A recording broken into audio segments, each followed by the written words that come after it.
औज़ुबिल्लाहि मिनश्शैतानिर्रजीम बिस्मिल्लाहिर्रहमानिर्रहीम। अगेन दोबारा अल अफरीदी एकेडमी की तरफ से बच्चे आपसे ये रिक्वेस्ट है हमारी कि आप हमारे चैनल को सब्सक्राइब करें और अपने नॉलेज को बढ़ाएं। तो हमारा chemistry new course chapter number 2 चल रहा था, उसमें आज लेक्चर नंबर हम 4 डिस्कस करेंगे कि इलेक्ट्रॉनिक कॉन्फ़िगरेशन कैसे वजूद में आई। तो उसमें मैंने पहला मेथड पढ़ा था एटॉमिक स्पेक्ट्रा। आज दूसरा हम देखते हैं कि आयोनाइजेशन एनर्जी कैसे हेल्प करती है हमें। ठीक है, तो आते हैं, देखिए experimental evidence of electronic configuration. इसको एविडेंस करने के लिए पहला मेथड है हमारे पास एटॉमिक स्पेक्ट्रा। एटॉमिक स्पेक्ट्रा जो कि हमने प्रीवियस लेक्चर में पढ़ लिया था, वीडियो आपके पास अवेलेबल है। दूसरा मेथड आज हम डिस्कस कर रहे हैं आयोनाइजेशन एनर्जी। आयोनाइजेशन एनर्जी, देखिए आयोनाइजेशन एनर्जी कैसे हेल्प करती है इलेक्ट्रॉनिक कॉन्फ़िगरेशन। अब एटॉमिक स्पेक्ट्रा तो हमें बताता है एनर्जी लेवल के बारे में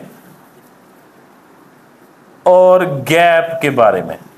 ठीक है, अब आयोनाइजेशन एनर्जी हमें क्या बताती है? देखिए आयोनाइजेशन एनर्जी में बताती है नंबर 1 नंबर ऑफ शेल्स, भी एक एटम में कितने शेल्स हैं, और दूसरा हमें बताती है arrangement of electrons in shells, भी शेल में इलेक्ट्रॉन कैसे अरेंज है। ठीक है, तो ionization energy give 2 type of information regarding electronic configuration. Number first, पहले नंबर पे हम आते हैं तो हमें पता चलता है कि ये नंबर ऑफ शेल्स के बारे में बताती है। दूसरा arrangement of electron in the shell. तो कैसे बताती है? तो इसमें पहला पॉइंट हम पढ़ते हैं successive ionization energies. Successive ionisation energy मतलब एक होती है फर्स्ट आयोनाइजेशन एनर्जी, एक होती है सेकंड आयोनाइजेशन एनर्जी, एक होती है थर्ड एंड सो ऑन। इस तरह काम चलता रहता है। अब फर्स्ट आयोनाइजेशन एनर्जी को हम I1 से ज़ाहिर करते हैं, सेकंड को हम I2 से, और थर्ड को हम I3 से। हम एक एलिमेंट से सेम एटम से कई इलेक्ट्रॉन्स को रिमूव कर सकते हैं। अब अगर हम फर्स्ट आयोनाइजेशन एनर्जी की बात करते हैं तो energy needed to remove valence electron, valence electron निकालने के लिए जो एनर्जी नीड है, this is called first ionisation energy. इस तरह हम कहते हैं what is second ionization energy? Energy needed to remove second electron after removal of first electron. पहला इलेक्ट्रॉन निकाल लिया, अब दूसरा निकालना, इसे हम कहते हैं सेकंड आयोनाइजेशन एनर्जी। इसको हम जाहिर करते हैं I2 के साथ। ठीक है, इस तरह हम कहते हैं थर्ड किसे कहते हैं? तो energy needed to remove third electron after removal of second electron. तो इसको हम I3 से जाहिर करते हैं। ठीक है, तो ये सक्सेसिव आयोनाइजेशन एनर्जीज है। जैसे देखें, हम अगर बात करते हैं मैग्नीशियम की, मैग्नीशियम में से हम एक इलेक्ट्रॉन निकालते हैं वैलेंस इलेक्ट्रॉन, तो it's convert into mono positive ion and 1 electron release. It's first ionisation energy 738 kilo joule per mole. This is the unit of ionization. This is I1। अगर हम सेकेंड आयोनाइजेशन एनर्जी की तरफ आते हैं तो energy needed to remove second electron after removal of first electron. तो पहला electron निकल गया, अब हम दूसरा इलेक्ट्रॉन निकालते हैं तो Mg++, तो इसकी जो I2 आएगी हमारे पास प्लस 1450 किलो जूल पर मोल। ठीक है, इस तरह हम कहते हैं third ionization energy needed to remove third electron after removal of second electron. तो देखिए 2 इलेक्ट्रॉन निकल गए, अब हम तीसरा इलेक्ट्रॉन निकाल रहे हैं तो Mg+++ आएगा। तो इसकी जो थर्ड आयोनाइजेशन एनर्जी है प्लस 7738 किलो जूल पर मोल। अब सक्सेसिव आयोनाइजेशन एनर्जी हमें कैसे बताती है? पहली बात तो ये बताती है कि देखें ये एनर्जी कम है, ठीक है, इसको मैं थोड़ा सा पॉइंट कर देता हूं। ये देखें ये एनर्जी उसका डबल है, मतलब ये दोनों एक ही शेल से निकले हैं।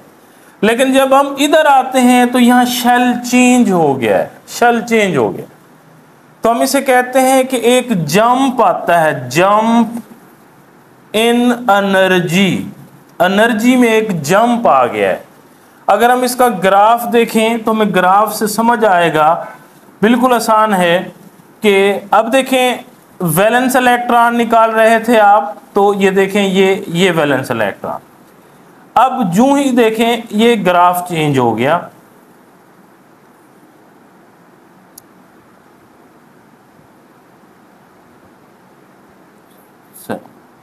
ये देख, अब इस तरह फिर एक गैप आ गया। अब हम इसको चेक कर सकते हैं, ये देखें अगर हम इसकी एनर्जी देखें तो बिल्कुल आसान है कि ये वैलेंस शेल है, तो यहां तक हमारा वैलेंस शेल है।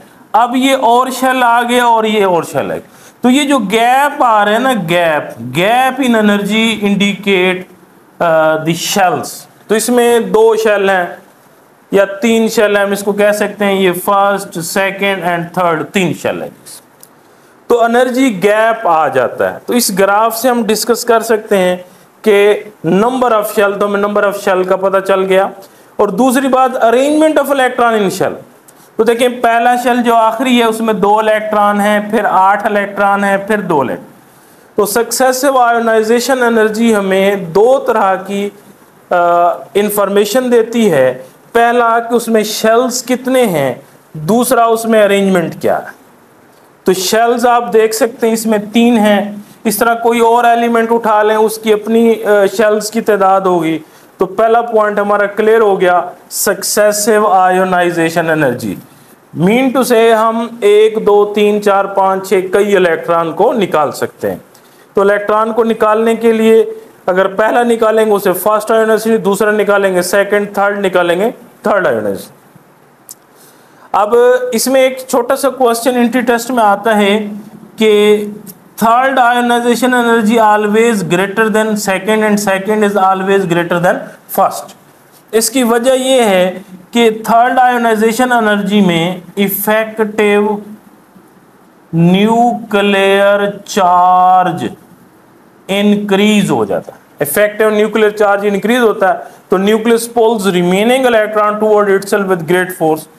तो मतलब जो वैलेंस इलेक्ट्रॉन है, वैलेंस इलेक्ट्रॉन उसको रिमूव करना इजी है, और जो कोर इलेक्ट्रॉन्स हैं उनको रिमूव करना वेरी डिफिकल्ट, बहुत मुश्किल है, ठीक है। तो जब हम कोर की तरफ जाएंगे तो एनर्जी गैप बढ़ेगा। जैसे ये देखें हम वैलेंस से नेक्स्ट में गए तो अब ये शेल चेंज हो गया, अब ये सारे इलेक्ट्रॉन निकाल लेंगे, फिर जब नेक्स्ट में जाएंगे तो और चला जाएगा काम। तो ये हमारा पहला पॉइंट क्लियर हो गया कि number of shell and arrangement. Number 2 दूसरा है आयोनाइजेशन एनर्जी से हम कैसे पता करते हैं। तो सेकंड मेथड है हमारे पास, first ionisation energies of each element in periodic table. Periodic table में हम फर्स्ट आयोनाइजेशन एनर्जी को देखते हैं। यू नो दैट कि जब हम पीरियड में मूव करते हैं, पीरियड में हमेशा लेफ्ट टू राइट जाते हैं, left to right in a period क्या होता है, साइज डिक्रीज होता है, नंबर ऑफ शेल सेम रहते हैं, और न्यूक्लियर चार्ज इंक्रीज होता है, ठीक है। इस वजह से आयोनाइजेशन एनर्जी इंक्रीज होती है, बढ़ती है, आयोनाइजेशन एनर्जी बढ़ती है इन पीरियड। इसी तरह जब हम ग्रुप की बात करते हैं टॉप टू बॉटम, ठीक है, तो साइज इंक्रीज होता है, शेल्स नंबर इंक्रीज होते हैं, और शील्डिंग इफेक्ट बढ़ता है, इंक्रीज होता है। इस वजह से आयोनाइजेशन एनर्जी डिक्रीज होती है। तो हम इसको एक ग्राफ से समझते हैं कि हम एक पूरी पीरियोडिक टेबल में हम ग्राफ बनाते हैं एलिमेंट्स का, ठीक है। तो उसमें देखें हमारे पास जो पहला पीरियड है, अगर हम इसको देखें 0, ये हमारे पास है 500, दिस इज 1000, 1500, 2000, 2500, ठीक है। तो अगर हम पहला पीरियड की बात करें तो उसमें हमारे पास आता है हाइड्रोजन एंड हीलियम। ये देखिए, this is hydrogen, this is helium.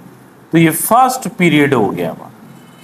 अब देखिए इसकी आयोनाइजेशन एनर्जी बढ़ रही है। फॉर एग्जाम्पल अगर हम हाइड्रोजन की देखें वो 2100 है और हीलियम की देखें 2500 है। उसके बाद जब हम दूसरे पीरियड में आते हैं वो स्टार्ट होता है हमारा लिथियम से, ठीक है। तो अगर हम देखें तो लिथियम, ठीक है, उसके आगे नेक्स्ट हम आगे जाते हैं तो हमारे पास आ जाता है बेरिलियम, नेक्स्ट आता है बोरान, उसके बाद कार्बन, कार्बन के आगे हमारे पास आ जाता है नाइट्रोजन, नाइट्रोजन के आगे आ जाता है ऑक्सीजन, ठीक है। तो नाइट्रोजन और ऑक्सीजन को अगर हम देखें तो ऑक्सीजन कम आता है, ठीक है, क्योंकि due to special electronic configuration. और ऑक्सीजन के बाद हमारे पास आ जाता है फ्लोरीन और नेक्स्ट आ जाता है हमारे पास नियॉन। तो ये हमारा पीरियड 2 है। मतलब अगर हम देखें ये सडन डिक्रीज आ गया, सडन डिक्रीज, बहुत ही डिक्रीज आ गया है। मतलब ये पीरियड है left to right ionisation energy increase हो रही है। इधर भी देख लें लिथियम की कम है और नियॉन की ज्यादा। इसी तरह नेक्स्ट पीरियड में चले जाएंगे आप। अब नियॉन के बाद जब हम आते हैं तो ये देखें ये हमारे पास आता है सोडियम, ठीक है।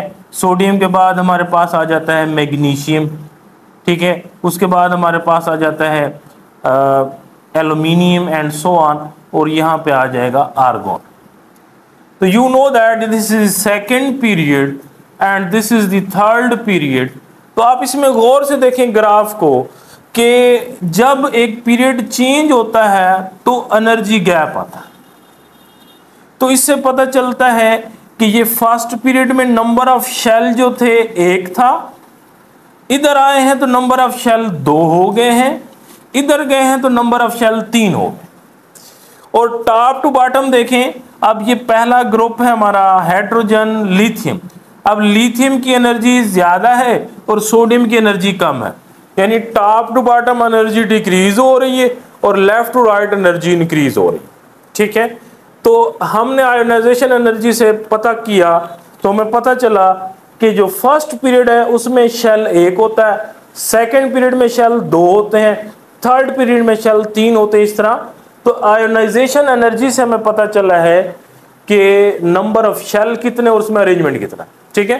तो आइए दोबारा हम देखते हैं। हम पढ़ रहे थे experimental evidence of electronic configuration. उसमें हम 2 तरीके होते हैं, या तो हम एटॉमिक स्पेक्ट्रा देखते हैं या आयोनाइजेशन एनर्जी।